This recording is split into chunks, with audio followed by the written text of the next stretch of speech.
Hi, everyone. Welcome to Justice Talks. We're going to start in a few minutes here. Folks are still joining. If you have joined us and you haven't done so already, if you might note where you're coming from, you can do that in the chat box. That would be great. We'd love to know who we have with us today and where you're joining us from.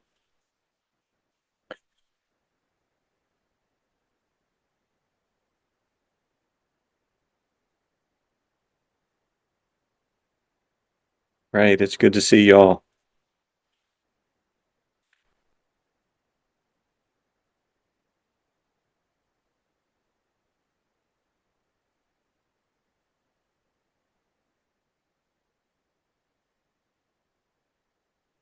All right. Welcome.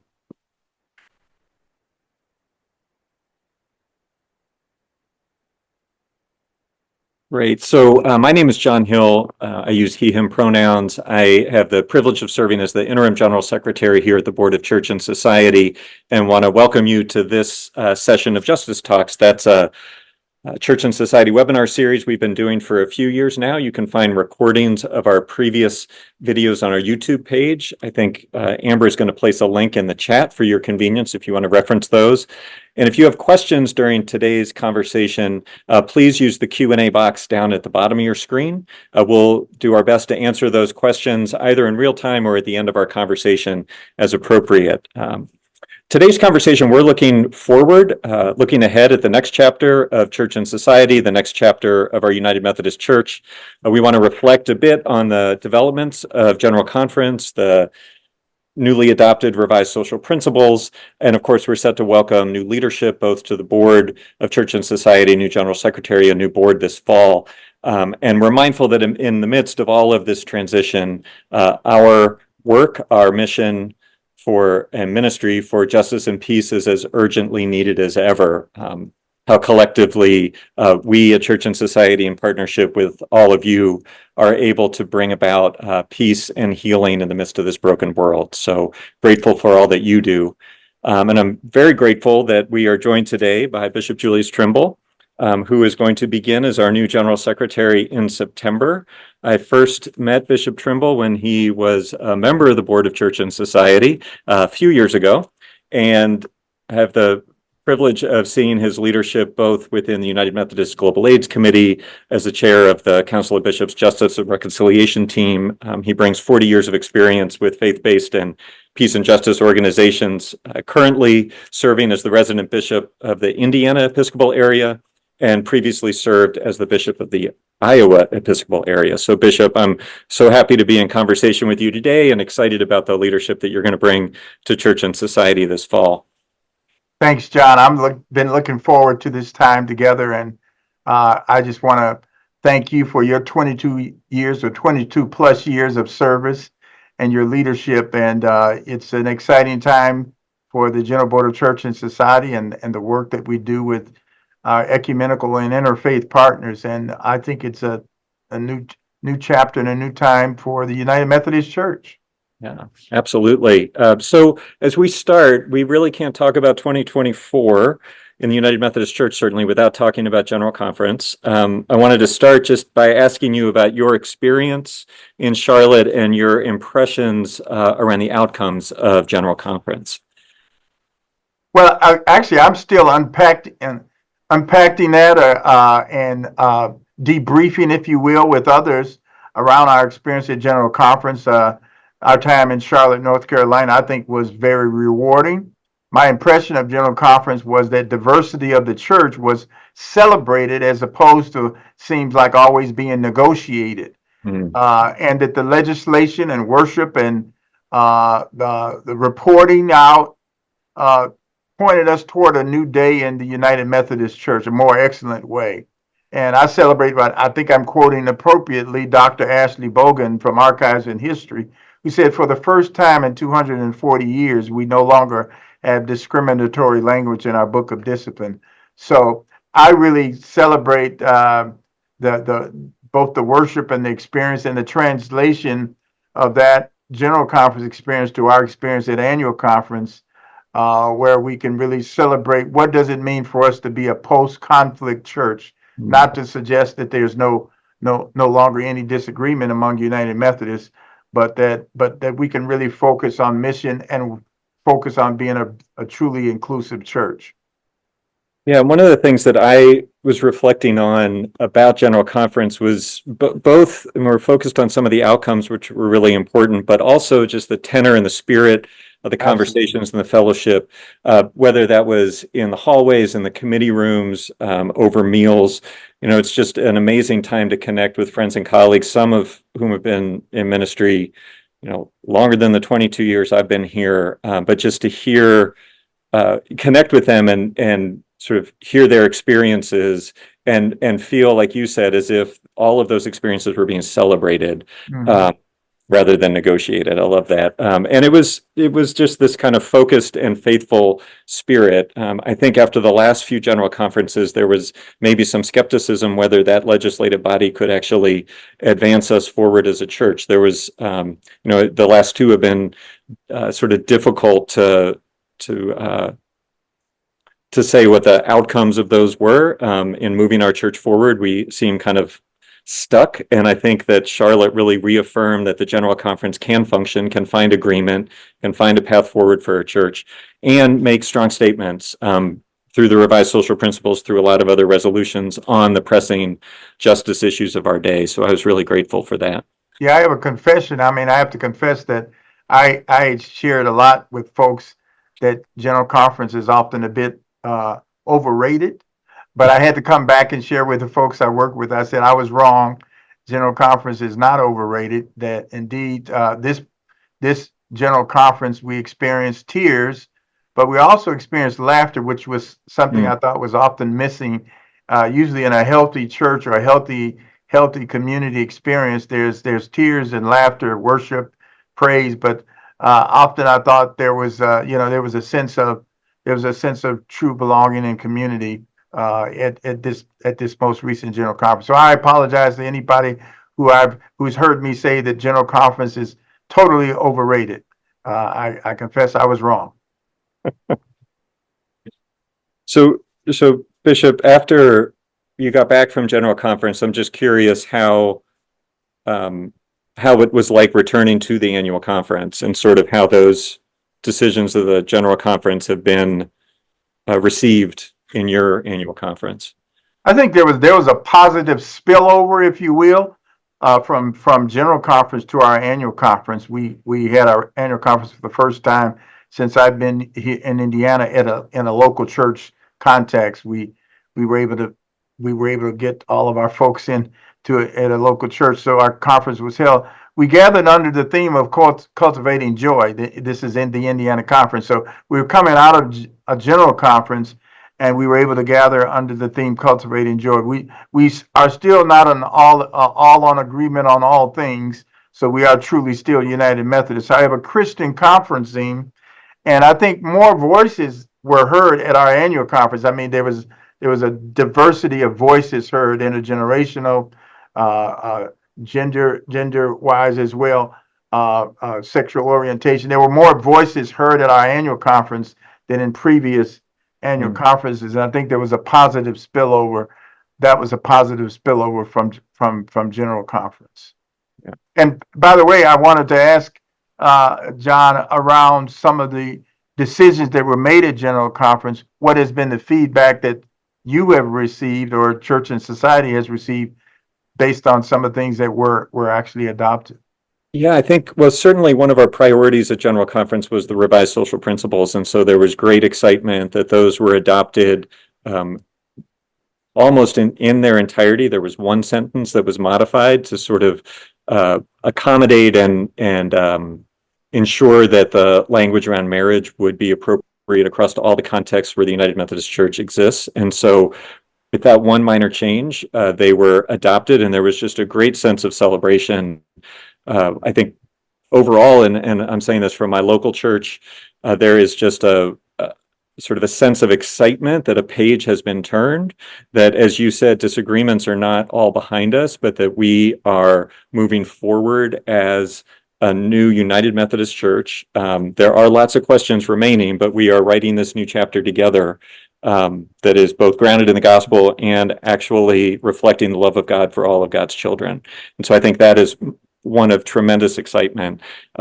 Within the agency specifically, I think the folks that we are in ministry with, a lot of the folks that are on this webinar have been doing the work so faithfully for so many years, and they are excited that the rest of the church is kind of joining, right? That we are no longer stuck in just a few conversations, but that we can really lean into our statements on justice and peace around the variety of issues that are impacting God's world. And so there's excitement around that.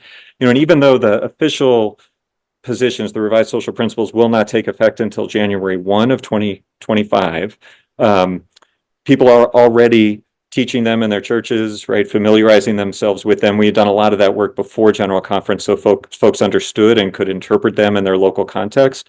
And now we have a lot of work to do to get those resources ready for folks to be able to study and teach and preach the revised social principles. So it's both excitement and then still some anticipation about how we're going to live out this next chapter.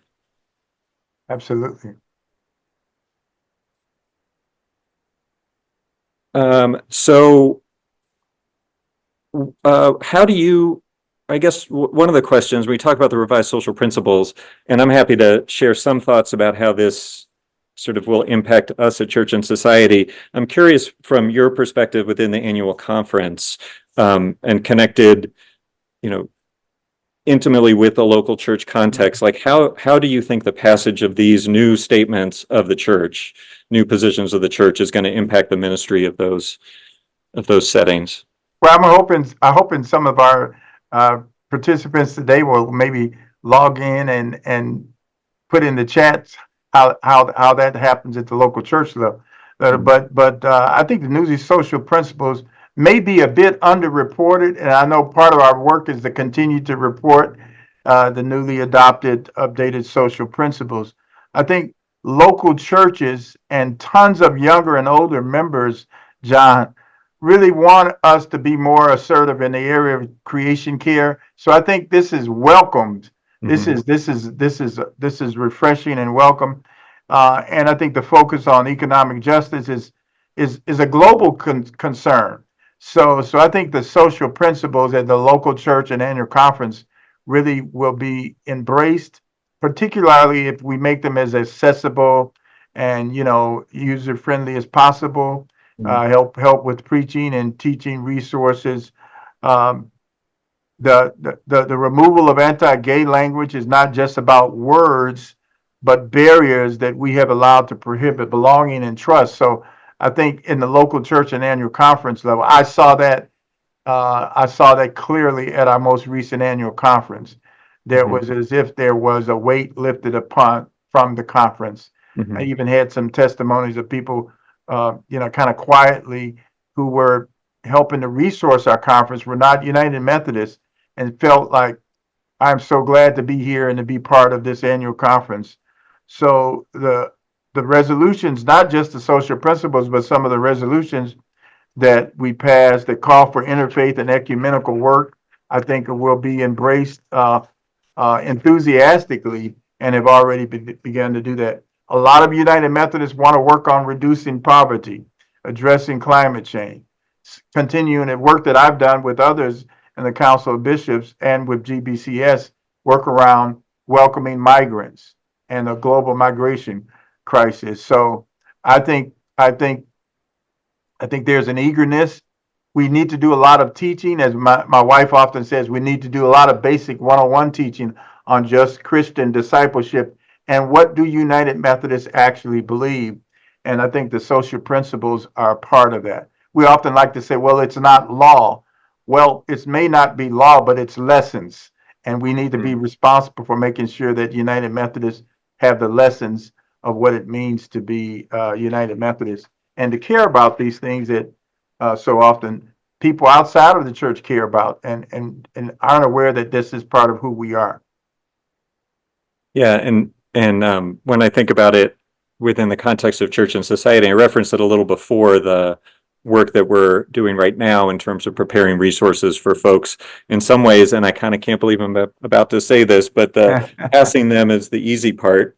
The task of giving life to those words is a lot harder, and I say that as someone any of us who are trying to live out the gospel teachings in our everyday life, and thinking about how we put these into action in acts of personal, social, and civic righteousness, and how we use those words to inform how we engage in the world. We have a lot of work to do to make sure that those, and I've said this for 22 years now, right, that make sure those social principles don't sit on a shelf somewhere and gather dust, but that we live into them. And I think that because there is a wholesale revision, that these are in some ways a wholesale new social principles, a set of social principles, rather than just minor tweaks. I think it gives us an opportunity to really reintroduce them to congregations and to communities. And I'll say we're really proud of the process that led to these social principles. It was a 12-year journey, tremendous work by so many folks, colleagues on staff, church and society leaders around the connection, some of whom I've seen list their names here in this webinar chat from the writing team. And we want to make sure that the resources that we're producing and the way that we sort of invite folks to live that out reflects that process, so that it continues to be a reflection of the worldwide nature of our church, and that we can be informed by the stories and experiences from across different contexts. So I'm really excited about the ways in which not just how the revised social principles came to be, but how we might actually continue to demonstrate their kind of connectional nature as we do the advocacy. And of course, we will also be updating all of our resources. Everything we do at Church and Society is somehow linked to the official teachings of the church, whether it's a resolution or social principle. And so our resources on our advocacy, from statements to the president, Congress, the invitations to take action, to study, all of those are rooted in the social principles. So we have quite a bit of work over the next few months to make sure that we have all of those resources updated and refreshed for United Methodists. When I think about it as a bishop, I've often had opportunities to visit churches when they've had their confirmation Sunday, confirmation classes. I just think about so many ways in which this should have portals into local churches, and also even our institutional relationships. Because post General Conference, I had a lot of communication from our institutional relations about colleges and other institutions who were celebrating our basically, being able to honestly say open doors and open, that we really do embrace that. And as to borrow words from the Eugene Peterson, who's responsible for the Message Bible, I think our social witness and the social principles really represent a long obedience in the same direction. So I've been reading, this is going to come as a surprise, but I've been reading this book. I don't know how available it is to the general public, For Justice and Enduring Peace, 100 Years of Social Witness. And when you look back at the work of the General Board of Church and Society and its predecessor bodies, all the way up until right now, this most recent General Conference, it is a long obedience in the same direction of a commitment to social justice, wedded in what it really means to be true Christian disciples. Yeah. So John, a question. This year, the Church and Society has been celebrating 100 years of ministry of our church on Capitol Hill, and I've been to that wonderful building on numerous occasions. What are some of the lessons that the agency has learned about faith-based advocacy, and are particularly important from your vantage point as we look forward to the next 100 years? Yeah, well, I'm glad you put up this book. I don't know, with my backdrop, it's not going to show as well as you did. I had it right here for reference for Justice and Enduring Peace. I think we might be able to put the link in the chat. Jesse Smith on our staff wrote and edited this book, which was just a tremendous resource as we are celebrating this 100th anniversary of this building, sitting directly across from the Capitol and the U.S. Supreme Court. And I think what's been amazing for me, reading these stories and then even just reflecting on my 22 years here, is how consistent through all the turbulent times, through all of the sort of dramatic social changes, technological changes that happen, how consistent our focus has been on issues of peace, issues of poverty, creation care, in later years, climate justice, health, and immigration. That focus is just sort of this through line through all of that work. And what I see in the history is how much stronger our witness has been and how much stronger our witness today is when we are advocating alongside folks who are directly impacted by unjust policies and systems. And so we see consultations that have happened. We see, in my own experience, standing in the fields with farm workers, understanding their experience, it puts a whole new light on heat stress days like today, where I'm, having this webinar from the comfort of an air-conditioned office, and that there are folks whose labor I will enjoy this evening in food, who are out in the fields, right? And so understanding their stories, being able to walk alongside them and amplify their voices in this has been both consistent and so critical for us as we go forward. So those are just some very top line things I've been thinking about. And there are so many stories, there are so many photos that we've uncovered. It's been a joy to look back on those last 100 years from this particular spot. And Bishop Trimble, I reference, there are some turbulent times, both in history, and I think we're living through some right now. We've had some turbulent times within the United Methodist Church. I'm wondering, as you look to the future, as you're, preparing to take the reins of the position of General Secretary here, what is sort of exciting to you about the future of the church or the future of this work?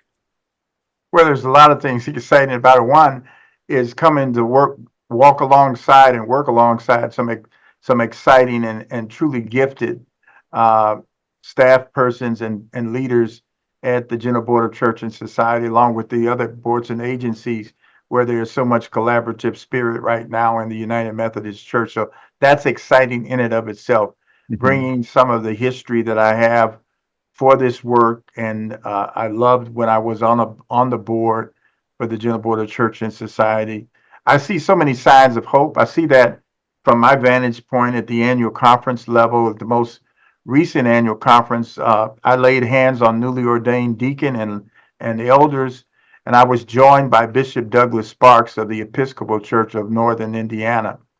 And it was a reminder that at our most recent general conference, we had voted to have full communion with the Episcopal Church, and they're pretty close now. They just had a vote with their House of Bishops to doing the same. So the eagerness to work more collaboratively with interfaith and ecumenical partners as I come alongside those who are working in DC and in New York with the United Nations as well, to address real problems that people of faith like ourselves care about, to address real problems and experience the gift of grace and salvation that is worthy of sharing with others, particularly in a world that is so often embroiled in conflict, and in some places, including the country that we currently live in, where there's some who are moving in a trajectory towards more authoritarianism. So to work alongside people in the interfaith and ecumenical community, as well as United Methodists in particular, to really address real problems and bring grace and salvation in Jesus' name is important and exciting to come alongside others who want to be harbingers of hope. Paul Chilcote posed a question in his most recent book about what if the United Methodist Church became known as the most loving church, I want to paraphrase, in the world. What if we became known as the most loving and welcoming church in the world? And we did this work that we talk about of both of mercy and justice and compassion alongside others. He says, I'm quoting him, beliefs are important as long as they lead in the way of love. All doctrine and practice, this is part of what our embroiled conflict has been over for a number of years. All doctrine and practice must be brought under the scrutiny of God's love. And not only God's love for us, but God's expectation that we will share that same love and hospitality with others. So am I hopeful? Absolutely. Am I excited about coming to work alongside some gifted persons who will certainly help me learn more about the work of church and society? I'm excited and enthusiastic. And I'm also excited because in every life, there is the reflection of divinity. So every act of injustice defaces the image of God. That's not a Trimble quote, but in every life we believe that there's the presence of divinity, and so every act of injustice really defaces the image of God. So I agree with those whose shoulders we stand upon. The only thing I'm not looking excited to is not excited about is the fact that I won't get to work with John Hill for the next 22 years or even the next 2 years. But I think I'm going to have a little time to work with you. So I'm looking forward to Right. our time this summer as we work together this summer Yeah. in the transition period. So as you reflect, John, on your 22 years of ministry with Church and Society, Mhm. what excites you about what you have accomplished and what you really hope for? When someone said, "Well, what's your hope for the Mhm. future?" I know we have a big celebration. We've been celebrating the 100th anniversary of the building, Mhm. but it's not. The building is important. It's a landmark, but the people and the work that you've had a chance, the places you've had a chance to be. What are some of the things that you would certainly want people to know? And That, I know that is, that would take another whole. well, I mean, it's a tough question. And I don't know if in my own journey I'm fully processing that. After 22 years, it's been, I thought I'd join the board for maybe a couple years and it kind of stuck. So I've been here for a while. I think one of the things I think about, I've been in DC about 30 years, and the first member of Congress I worked for on Capitol Hill, he said to me, if you ever look up at the Capitol and you're not excited, if you don't feel something, it's time to move on. And for me, I can honestly say, coming up to this building, seeing the U.S. Capitol, seeing the Supreme Court, seeing this building has been just a thrill every single time, like every day that I'm here. And it is not that we are always living up to our potential in any of these, the church or the places of power across the street, but that it still embodies this possibility.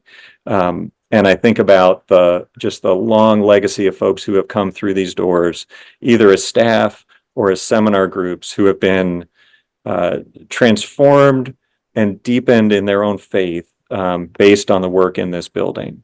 And that some of that ripples out in ways that we will never know.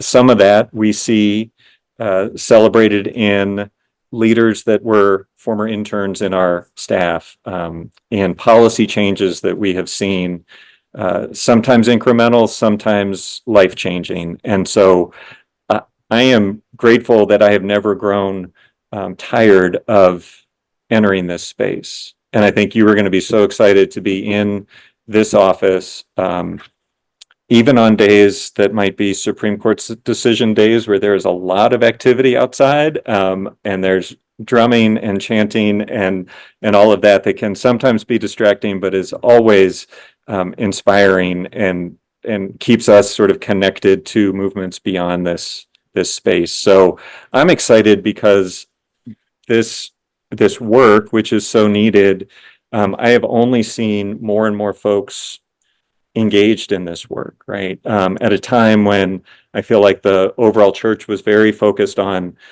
some internal questions. We've seen every year record engagement year over year with our networks. And so I know more and more folks within our church are interested in this work, understand deeply how important this work is because of the experience they have in communities. And I have every reason to believe that those trajectories only increase as the new revised social principles come out, as world events continue to compel us to speak out on matters of gun violence, around genocide, around, conflict in communities and between countries, and unjust and oppressive economic systems. And so I'm excited about your leadership, the staff who are on this board, and the real strong support we have within the church for this work. And one of the great things about the General Board of Church and Society has been the history of those persons who've had the privilege of being board members. And I know there's going to be board transition. I'm excited, even though it's somewhat unknown, that I know people will be coming and will be bringing with them a commitment and passion for the church and the witness of the church. Yeah. I know over the last number of years, recent years, one of the most common experiences people have had because of so much time on Zoom calls and webinars and so forth is being reminded that they needed to unmute. And sometimes I think we, as the church, have to be reminded that we need to unmute. You know, today the Surgeon General said that gun violence is a health crisis that we're facing in our society. The whole sense of loneliness, the work that's being done and that has been done in the Philippines and in Africa and other places by church and society. All of these things are so important for us to remember that they're relevant. And I was just thinking, as you sit in your office, and the Supreme Court is on out of one window, look out the other window, the Capitol. Sometimes we forget we should pray for these folks who work there, but also that they really are supposed to work for us, and not the other way around. These are people who are servants, as we are servant leaders. So I look forward to the opportunity to work in an environment where I can encourage others, as well as be in lockstep with others who are concerned about climate crisis. Already this summer, they've been reporting that we're on record for another record-breaking heat. We had in the spring all of this unremitting heat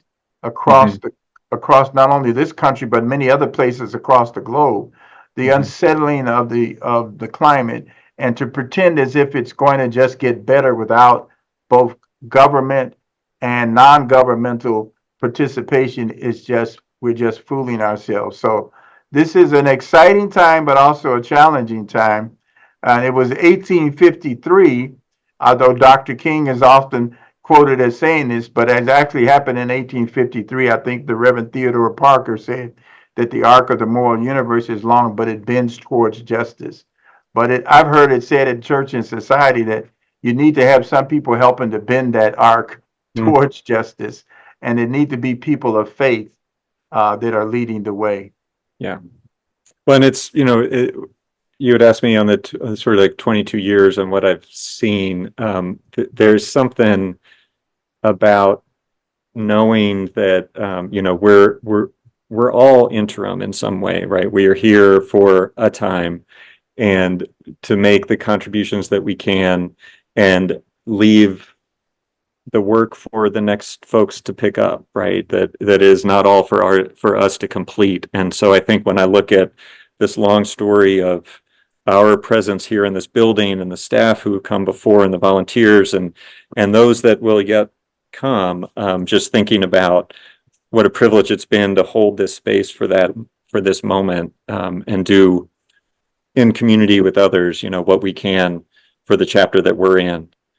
I do want to get to some of the questions that are here in the chat, and one of them, which is a great question and a difficult question in this moment, Bishop, I'm going to pose to you, which is really around the social principles, but it feels like more broadly, how are we as a church equipped to counter the Christian nationalist language that is really, in the words of John here, poisoning Christianity. So I don't know if you have thoughts on or how you've seen the churches in your area or the Council of Bishops working to really counter some of these narratives, this appropriation of Christianity by white Christian nationalists. Well, we recently, well, the Council of Bishops recently had the beginning of a process of teaching around the Advent, not just the Advent, but the promotion of Christian nationalism and this what I call this trek towards authoritarianism, which is not disconnected from Christian nationalism. I say this, and no pun intended, that I think Christian nationalism is an oxymoron. It's a contradiction of terms. To be Christian and then to say that your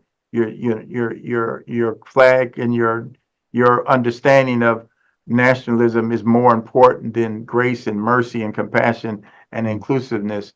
So I think it's happening. It's happening in the Council of Bishops in terms of we're bringing in some resources to help us become better leaders in our teaching role.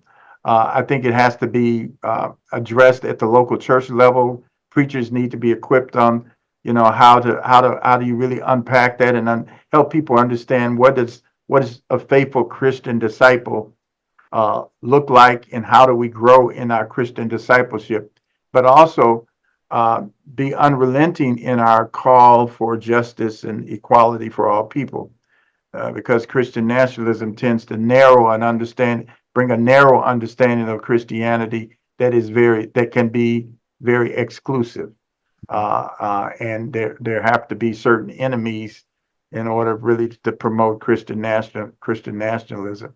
But I think teaching, and as someone put in, there the need for us to teach teachers to equip others to help in these areas.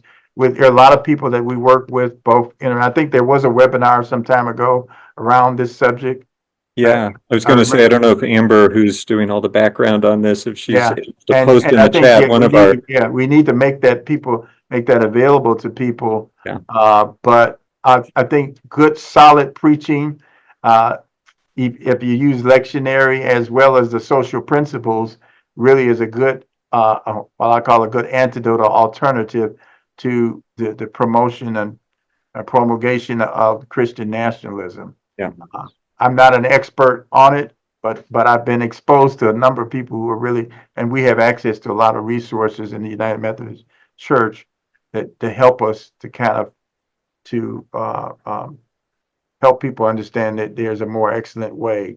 Yeah. And this really is a retraction of some of the commitment and the work church and society has done. The whole question of Christian nationalism. And one of our justice talks was on this topic. And so if we don't get to put it in the chat, you can find it on our YouTube page. It was a great conversation with some real noted experts on the topic about how we as churches, and it was also the Presbyterian Church, I believe, how we might help counter that narrative and equip folks to respond to it. I think so many folks just feel as soon as that conversation might come up, either conflict averse or just not wanting to engage. And so how do we engage with folks and help them understand how destructive that is to our Christian faith? A couple of the other questions I feel are something, Bishop, I venture to say you're going to face when you were here. I'm sure you faced it in the annual conference and even the local church. Like, how do we engage? How do we encourage more folks to engage in these topics that some might perceive as being too political or too controversial? And so Barb has a question about why are churches so fearful of including the social principles in Sunday preaching and messaging, that there was fear in alienating some people, but we have definitely alienated young people, the future of our denomination, in the process. And so I'm wondering what guidance you've given at the annual conference level to encourage your pastors in your conferences to really engage the social principles. I think, well, some years ago, actually, before I was a bishop, I used the social principles, and I utilized Bishop Reuben Job's book, The Three Simple Rules, as kind of an introduction to bring in the social principles. Those rules, which are the general rules of the church. So you can, in teaching Methodism, you can say these are our general rules: do no harm, do good, stay in love with God, and use that as a framework for introducing and preaching a series of many of our pastors do sermon series. And I would say, you can educate your congregation by saying, in a couple of weeks or during Lent or during Advent or during the summer season or fall season, we're going to do a sermon series that focuses on the social principles of the United Methodist Church and utilize scripture and the teachings of the social principle. These are things that we believe as a denomination. Now, does that mean all people believe these things or enthusiastic about them? No, but I think it's very important for us to embrace that, Mhm. to embrace what it is we do believe. So I think there are ways to do that. There are very few risk-free ways of doing that, but I think the gospel, by its very nature, and preaching and proclamation and disciple making and discipleship is not risk free, or so we can't be totally risk averse. I think if your bishop and your superintendents are supportive, that's in most cases. I think that's the case across the board. These are things that we absolutely must do. I think we are doing a disservice to our churches when Mhm. we don't do these things. And like I said, many people who are or standing outside the church are waiting for us to say, "Oh, I didn't," or are not aware that we really already have statements around climate care, or statements around violence, or statements around living wage. So these things can all be tied to biblical stories as well. So I know it's not easy, but there used to be, and don't quote me on this, somebody do the research. It was Home Depot, I think some years ago, they used to have a saying, this is in the US, so, you can do it and we can help. So I think Mm. that's to be part of church and society. We know you can do it and we can certainly help. So that I think that should be our approach to even these difficult things. How to have. I know the discipleship ministries and other places, have Mhm. talked about the courageous conversations and other things. So how do we help? How do we help our local churches, and not just local churches, but many of us have participated in book study groups and other college groups that that can have these campus ministry, Wesley houses, and so forth, where these conversations, I think, really would be ripe for participation. Yeah, and I echo that 100%. I think sometimes we put maybe too much onus on the pastors in our church, Mhm. having to preach from the pulpit, which obviously is the largest megaphone within the church. But for those of us who are lay, have the opportunity in small group to find out who's interested in these issues, right? Mhm. To just begin a conversation and a study. And some of the resources we have at Church and Society, I got a text message from a board member this morning holding up some of our faith and facts cards. She was in a Sunday school class at United Methodist Church in Florida, and so those are kind of a way to unpack some of the topics and understand both what the scriptures say as well as what the United Methodist position is. Give some facts and then encourage conversation around it. And so I think there are lots of ways that we within not putting it all onto the pastors, but that we as lay folks in the church can really encourage those conversations. And as those happen, that might embolden pastors to step out a little more, knowing that there's both interest and affirmation within the congregation. Mhm.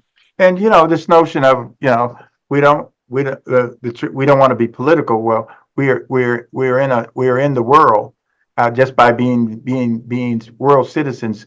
We're in the political Mhm.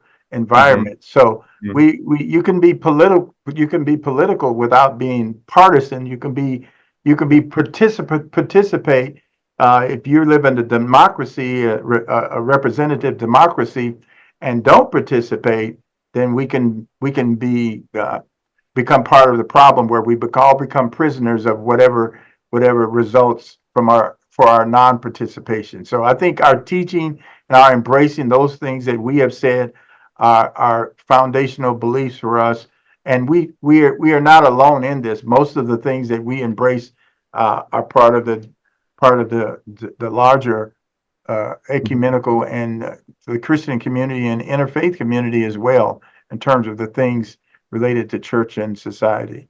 You Yeah. know, as some would say, the Matthew 25 model. If we really pay attention to the Matthew 25.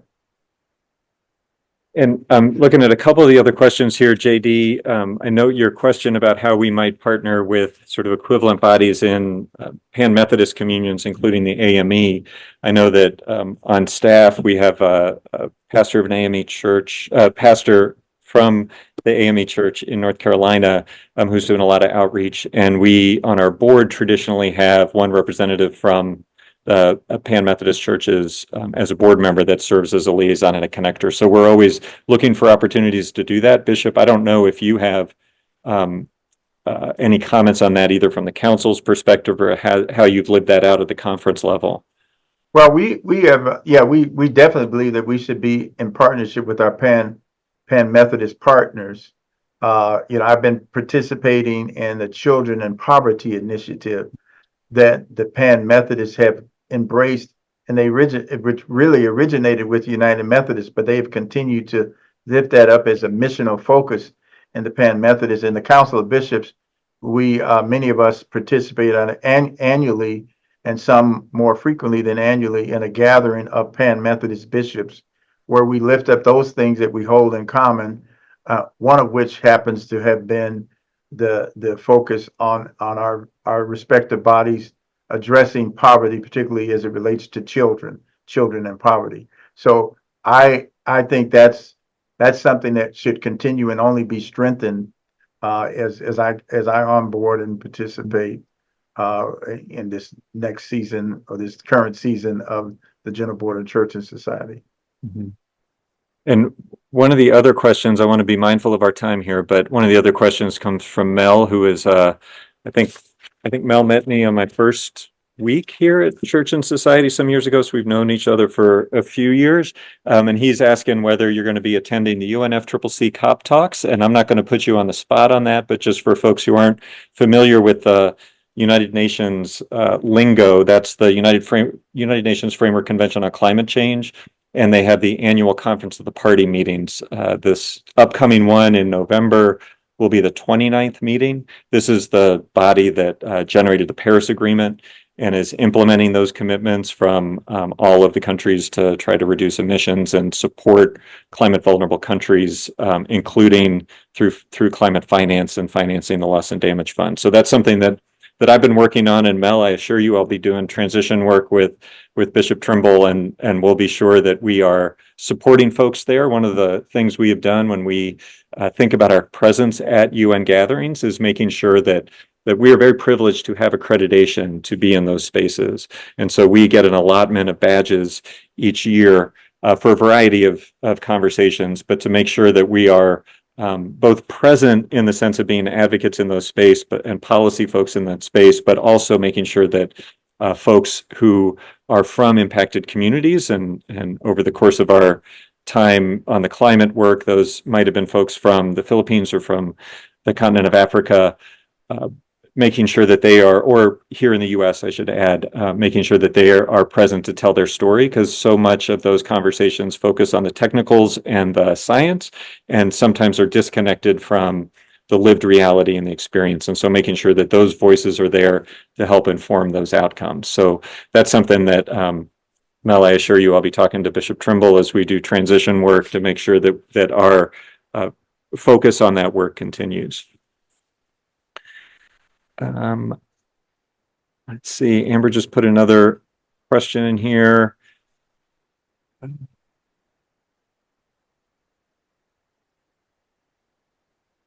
Stage of large churches. So I think this is, Will, I'm really quickly reading your question. I'll just say that we certainly have a variety of opportunities to gather folks for conversation virtually. Pages to Progress that Amy Hong on our staff is working on. I know there were some questions about that because it's a registered event that's already full, but we certainly will continue to offer ways to gather folks to be in conversation with one another and experts on these topics. So I appreciate that. So as we're closing out, I want to make sure that I give time for closing reflections from the bishop, but I also want to assure folks who are still on the call that a recording of this conversation will be both added to our YouTube page, and it will also be sent out in a follow-up email. So if you're here and you've been registered, you'll get that. But Bishop, I just wanted to sort of give you an opportunity in the last few minutes to offer any closing reflections as you are preparing to transition here to church and society. Well, I have a mission statement that kind of guides my ministry, and it is to encourage all people with the love of Jesus Christ to rise to their highest potential. And the purpose of my leadership is not so much that people just might feel better about themselves, but that we might be inspired to engage with others uh, uh, to help everyone feel better about the work and the world that we live in. I think beloved community is not just a pipe dream or slogan or something that Dr. King and others who've gone on before us have talked about. I think it's something that's really achievable in a just and equitable world, but that's something that has to be created and initiated and created. And so I'm looking forward to, again, not just work in DC, but work across the globe with persons and partners that have done this work of church and society. And again, I'm looking forward to even my further conversations with John, but also with the staff and those persons who will be populating our current board of the General Board of Church and Society with all of their wisdom, as well as those persons who will be populating the board come this fall. So thanks be to God. You know, the world is in need of the fresh bread of hope and the fresh bread of justice and the fresh bread of equity. And I saw at this recent general conference us making some strides in our particular branch of Christianity called the United Methodist Church. And I hope we will continue to do that work and do it together. Do it together. It's amazing how much we can get done if we're not so concerned about who gets the credit. Thanks, Bishop. We'll leave that as the closing word. Thank you all for joining us today, and thank you all for the work that you do in your own communities to advance the work of peace and justice. And hope you have a blessed day, and we look forward to being in conversation again soon. Thank you all. Peace.